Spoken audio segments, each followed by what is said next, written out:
தமிழக பாஜக முன்னாள் தலைவர் அண்ணாமலை அந்த கட்சியில் இருந்து வெளியேறி எந்தவிதமான ஆர்ப்பாட்டமோ ஆரவாரமோ இல்லாமல் கடந்த ஜூன் 5ஆம் தேதி வி த லீடர்ஸ் என்ற அமைப்பை சமூக வலைதள பக்கம் வாயிலாக அறிவித்தார். அப்போது தேமுதிகவில் இன்டர்ன்ஷிப்பாக பணியாற்றியது, ரஜினிகாந்த் அரசியலுக்கு அழைத்தது, அதற்கு மறுப்பு தெரிவித்து பாஜகவில் இணைந்தது, கடந்த 18 மாத காலமாக கட்சிக்குள் தனக்கு நடந்த பிரச்சனைகளை கத்தி கூச்சல் போடாமல் தலைவர்களிடம் கூறியது, அப்படி இருந்தும் எந்த பிரச்சனைகளுக்கும் தீர்வு கிடைக்காதது, அதன் பிறகு தேர்தல் முடியும் வரை களத்தில் பணியாற்றி அரசியல் தர்மத்தோடு வெளியேறியது என அனைத்தையும் விலாவாரியாக விளக்கினார். அதோடு வி த லீடர்ஸ் இயக்கத்தில் இணைவது எப்படி, அந்த இயக்கத்தின் நோக்கம் என்ன, அதன் மூலம் உருவாக்கப்படும் அரசியல் பாதை எப்படி இருக்கும் என்பதையும் கூறினார். இவரது இந்த வீடியோ வெளியான 2 வாரத்தில் www.betheleader.org என்ற இணையதளம் வாயிலாக அந்த இயக்கத்தில் 18 லட்சத்திற்கும் மேற்பட்டோர்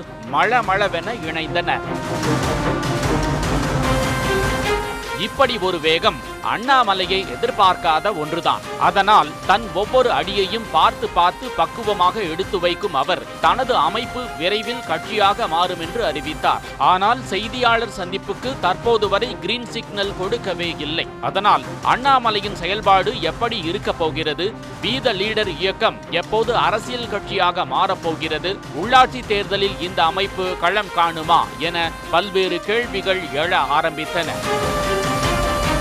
இதற்கெல்லாம் பதில் சொல்லும் வகையில் சுமார் 1 மணி நேரம் நேரலையில் இணைந்த அண்ணாமலை பல்வேறு சூசக பதிலையும் பகிர்ந்து கொண்டார். சுத்தமான அறை, அருகில் அழகுக்கு பூஜாடி, ஜன்னலில் பழிச்சென்ற திரைச்சீலை என்ற வழக்கமான நேரலை டெம்ப்ளேட்டையே மாற்றி தான் பிறந்து வளர்ந்த இடத்திலிருந்து நேரலையில் வந்தார் அண்ணாமலை.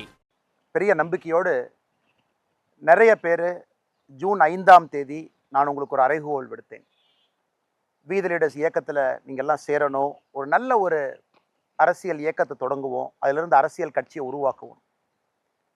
இன்னைக்கு 18 லட்சத்துக்கு கிட்டத்தட்ட எந்த எதிர்பார்ப்பும் இல்லாமல் நீங்கள் எல்லாம் சொந்தமாக வந்து ஒரு பெரிய நம்பிக்கையோடு இந்த இயக்கத்தில் இணைஞ்சிருக்கிறீங்க. ஒரு பெரிய மாற்றத்தை கொடுக்கணும் அப்படிங்கிற நம்பிக்கையோடு வந்திருக்கிறீங்க. அதனால் நான் எல்லோருக்கும் மனமாற என்னுடைய நன்றிகளை முதல்ல தெரிவிச்சுக்கிறேன். அப்படியே வாங்க, இதுதான் விவசாய பொருட்களை காய வைக்கும் களம். இந்த களம்தான் ஒரு காலத்தில் தனது படுக்கை அறை. இங்குதான் ஆட்டுப்பட்டி உள்ளது, மாட்டு கொட்டகை உள்ளது, தனது சைக்கிளை இங்குதான் நிறுத்துவேன், இங்கு அமர்ந்துதான் வீட்டு பாடம் எழுதுவேன், கயிற்றுக்கட்டில்தான் பேரானந்தம், ஆடு மாடு சத்தம்தான் சங்கீதம், முருங்கையில்தான் தங்கள் வீட்டுக்கு வருமானமே, ஆடு மாடுகள் உயிரிழந்தால் கூட குடும்பத்தில் உள்ள உறுப்பினர்கள் உயிரிழந்தது போன்று சொந்த பந்தங்கள் துக்கம் விசாரிப்பார்கள். மொத்தத்தில் இந்த விவசாய நிலம் தனக்கு ரொம்பவே ஸ்பெஷல் என யூடியூப் சேனலில் வலம் வரும் ஹோம் டூர் வீடியோக்கள் போன்று சிலாகித்து பேசினார் அண்ணாமலை. அது பார்ப்பதற்கு ஹோம் டூர் வீடியோ போன்று இருந்தாலும் அவைகளை எல்லாம் ஒப்பிட்டு அவர் பேசிய கருத்துக்கள் ஒவ்வொன்றும் அரசியல் எதிர்காலம் பற்றியதாகவே இருந்தது.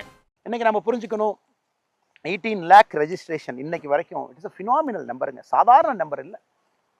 18 லட்சம் மனிதர்கள், 18 லட்சம் பேர், நம்முடைய சகோதரிகள், இளைஞர்கள், இளம் பெண்கள், பெரியவர்கள், மூத்தவர்கள் எல்லாம் ஒரு நம்பிக்கையோடு வந்திருக்காங்க. நம்ம என்னங்க பண்ணோம்?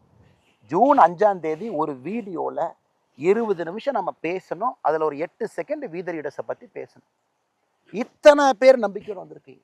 இன்னைக்கு எத்தனையோ அரசியல் இங்கே சொல்ல, எங்கிட்ட 1 கோடி பேர் இருக்காங்க, எங்கிட்ட 50 லட்சம் பேர் இருக்காங்க, எங்கிட்ட 30 லட்சம் பேர் இருக்காங்க, 1.5 கோடி பேர் இருக்காங்க. அந்த போட்டிக்கே நம்ம போகலையே. ஆரோக்கியமாக நம்ம பில் பண்ணிக்கிட்டே போவோம். எத்தனை பேர் இருக்காங்கன்னு எல்லாத்துக்குமே தெரியும். எல்லா அரசியல் கட்சியில் எத்தனை பேர் இருக்காங்க, அதுக்குள்ள நான் போக விரும்பலைங்க. நமக்கு நம்ம நம்பர்ஸ் இந்த வெப்சைட் டிரான்ஸ்பரண்டாக அது ஓப்பனாக இருக்கும். வி த லீடர்ஸ் இயக்கத்தில் இணைந்தவர்களுக்கு நன்றி தெரிவித்த அண்ணாமலை ஜூலை மாதம் முதல் செயல்பாடுகள் அதிக அளவில் இருக்கும் எனவும் 50 லட்சம் பேர் இணைந்த பிறகு அடுத்த கட்ட நடவடிக்கை இருக்கும் என்றும் கூறினார். அந்த அடுத்த கட்ட நடவடிக்கை தான் அரசியல் கட்சியா, அதனைத்தான் சூசகமாக சொல்கிறாரா என்ற கேள்வி எழுந்துள்ளது. அதோடு வரும் உள்ளாட்சி தேர்தலில் நமது அமைப்பின் சார்பில் களம் காண பலரும் ஆர்வம் காட்டுவதாக அண்ணாமலை கூறியுள்ளது. வரும் உள்ளாட்சி தேர்தலில் வி த லீடர்ஸ் அமைப்பு போட்டியிடப் போவது தெளிவாகியுள்ளதாக கூறப்படுகிறது. 4 சுவர்களுக்கு மத்தியில் அமர்ந்து அரசியல் இயக்கத்தை அறிவித்த அண்ணாமலை மெல்ல மெல்ல அடியெடுத்து வைத்து தற்போது வலிமையான அடித்தளத்தை போட ஆரம்பித்துள்ளதாகவும் வரும் நாட்களில் அவரின் செயல்பாடு தீவிரமாக இருக்கும் என்றும் உள்ளாட்சி தேர்தலில் வீத லீடர்ஸ் அமைப்பு நிச்சயம் களம் காணும் எனவும் எதிர்பார்க்கப்படுகிறது. அது மட்டுமல்லாது வலிமையான அரசியல் கட்சியாக உருவெடுத்ததும் வரும் மக்களவை தேர்தலை அண்ணாமலை எதிர்கொள்வார் எனவும் அவரது நெருங்கிய நட்பு வட்டாரங்கள் தரப்பில் கூறப்படுகிறது.